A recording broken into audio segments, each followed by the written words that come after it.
बुलंदशहर में ट्यूशन को लेकर डांट के बाद लापता हुआ 8 वर्षीय बच्चा करीब 30 घंटे बाद बेहोशी की हालत में बरामद कर लिया गया। बच्चे की तलाश में जुटी पुलिस ने सीसीटीवी और तकनीकी साक्ष्यों की मदद से उसे खोज निकाला। वहीं बच्चे के गायब होने से नाराज परिजनों ने थाने का घेराव भी किया था। हमारा भतीजा कल से लापता है, करीब 1 बजे से। कौन सा गांव था आपका? भटोना। क्या नाम था लड़के का? शिव। कब से गायब है? कल 1 बजे से। फिर आपने कोई सूचना दी थाने में? सूचना दी हमने कल 5 बजे।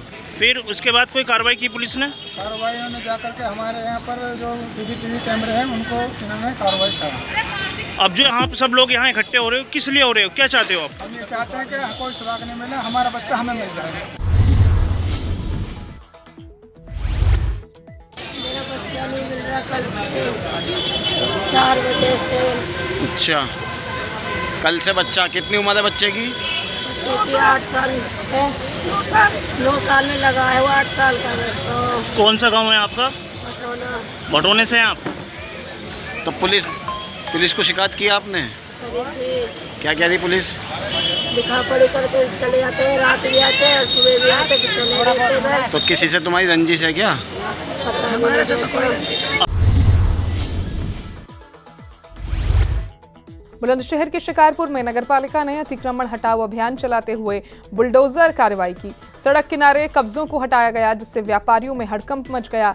ईओ के नेतृत्व में चलाए गए अभियान में जुर्माना भी वसूला गया और दोबारा अतिक्रमण करने पर सख्त कार्रवाई की चेतावनी दी गई। इसमें हमने पेनाल्टी भी लगाई है और हमने पुर्जा बस स्टॉप से लेकर जो स्टैंड पूरा तक आज शुरुआत करी है। इसके बाद कंटिन्यू ये इसी तरीके अतिक्रमण अभियान चलता रहेगा और यही सबसे अनुरोध है कि कृपया अपने एरिया में ही अपने जो जहाँ पर उनकी जो जगह है स्थान है वहीं पर अपना सामग्री रखें, अनावश्यक रास्ते को बाधित ना करें, क्योंकि इधर काफ़ी शिकायतें आ रही थी, लोगों को काफ़ी परेशानी जा रही थी आवागमन में, इसलिए हमने ये अभियान चलाया है। यदि दोबारा इस तरह से कोई अवैध कब्जा उस पर जमाता है फुटपाथ पे, तो उसके खिलाफ क्या कार्रवाई की जाएगी? निश्चित रूप से 8 घंटे लगाएंगे और सामग्री जब्त करेंगे और हमने सबसे अनुरोध भी कर दिया है कि इस तरीके की पुनरावृत्ति ना करें। क्या सोमवार से फिर पुनः ये नगर में अतिक्रमण जारी रहेगा, ये हटाया जाएगा? कंटिन्यू 1 हफ्ते हमारा एक कंटिन्यू अभियान चलता है। बलरामपुर के शिवपुरा बाजार में संचालित एक अल्ट्रासाउंड सेंटर और पैथोलॉजी लैब पर गंभीर अनियमितताओं के आरोप लगे हैं। बिना वैध पंजीकरण और डॉक्टर के जांच किए जाने की बात सामने आ रही है। हैरानी की बात यह है कि सीएचसी के पास स्थित होने के बावजूद अब तक कोई ठोस कार्रवाई नहीं हुई है। सोनभद्र में अनपरा पुलिस ने मंदिर चोरी के मामले में 2 वांछित आरोपियों को गिरफ्तार किया है। आरोपियों के पास से चोरी के धातु के टुकड़े और नकदी बरामद हुई है। दोनों के खिलाफ पहले से कई मुकदमे दर्ज हैं और उन्हें न्यायालय में पेश किया जा रहा है। सोनभद्र में जिला विधिक सेवा प्राधिकरण द्वारा आयोजित राष्ट्रीय लोक अदालत का शुभारंभ जनपद न्यायाधीश रामसुलीन सिंह ने किया। इस दौरान दीप प्रज्वलित कर कार्यक्रम की शुरुआत की गई। लोक अदालत के माध्यम से लंबित मामलों का आपसी सुलह समझौते से त्वरित निस्तारण किया जाएगा। हाथरस में 2 मई से लापता युवक का शव मिलने से इलाके में सनसनी फैल गई। शव मिलने के बाद परिजनों में कोहराम मच गया और हत्या की आशंका जताई जा रही है। पुलिस ने शव को पोस्टमार्टम के लिए भेजकर मामले की जांच शुरू कर दी है।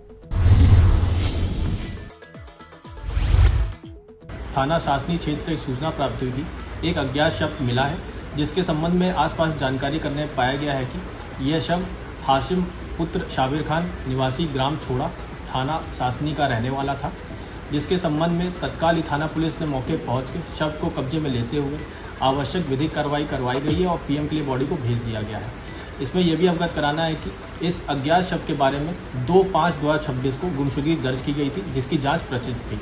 इसमें सुसंगत धाराओं में जो भी परिजन से तहरीर प्राप्त हुई है उसमें मुकदमा लिख लिया गया है, वह आवश्यक विधिक कार्रवाई की जा रही है।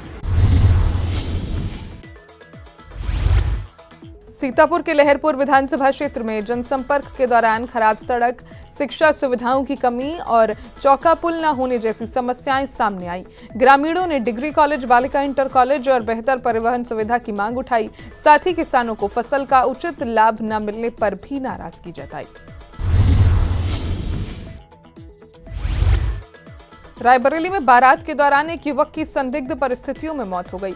युवक का शव जनवासे में चारपाई के नीचे मिला। पुलिस ने शव को पोस्टमार्टम के लिए भेज दिया है।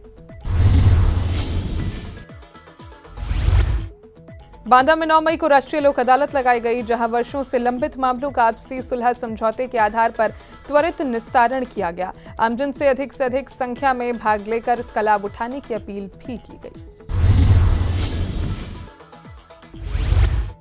माननीय राष्ट्रीय विधिक सेवा प्राधिकरण नई दिल्ली तथा उत्तर प्रदेश राज्य विधिक सेवा प्राधिकरण लखनऊ तथा माननीय जनपद न्यायाधीश महोदया की अध्यक्षता में राष्ट्रीय लोक अदालत का आयोजन आज दिनांक 9/5/2026 को जिला न्यायालय, साथ ही बाह्य न्यायालय और ग्राम न्यायालय में किया गया है।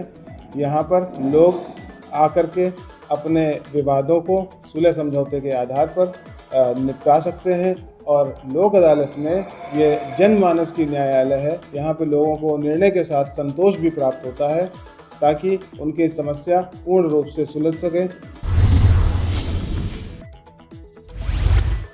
बहराइच के फकरपुर क्षेत्र में शादी समारोह के दौरान सुतली बम फटने से 8 साल का बच्चा गंभीर रूप से झुलस गया।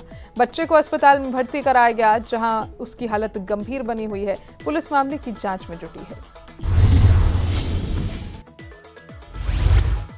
इसका साहब गोला दाग लिया, गांव में बिहाव शादी था, गोला मनिहार दाग रहा था, तो ये हाथ में वो दाग के फेंका, उसमें धुआं निकलना बंद हुआ तो ये उठा लिया हाथ में, वैसे ही गोला दाग गया।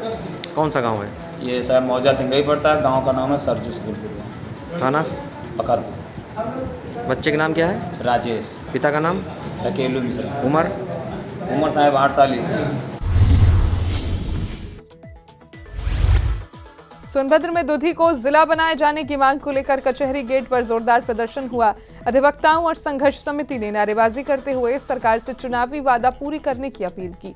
जल्द घोषणा न होने पर आंदोलन तेज करने की चेतावनी दी गई।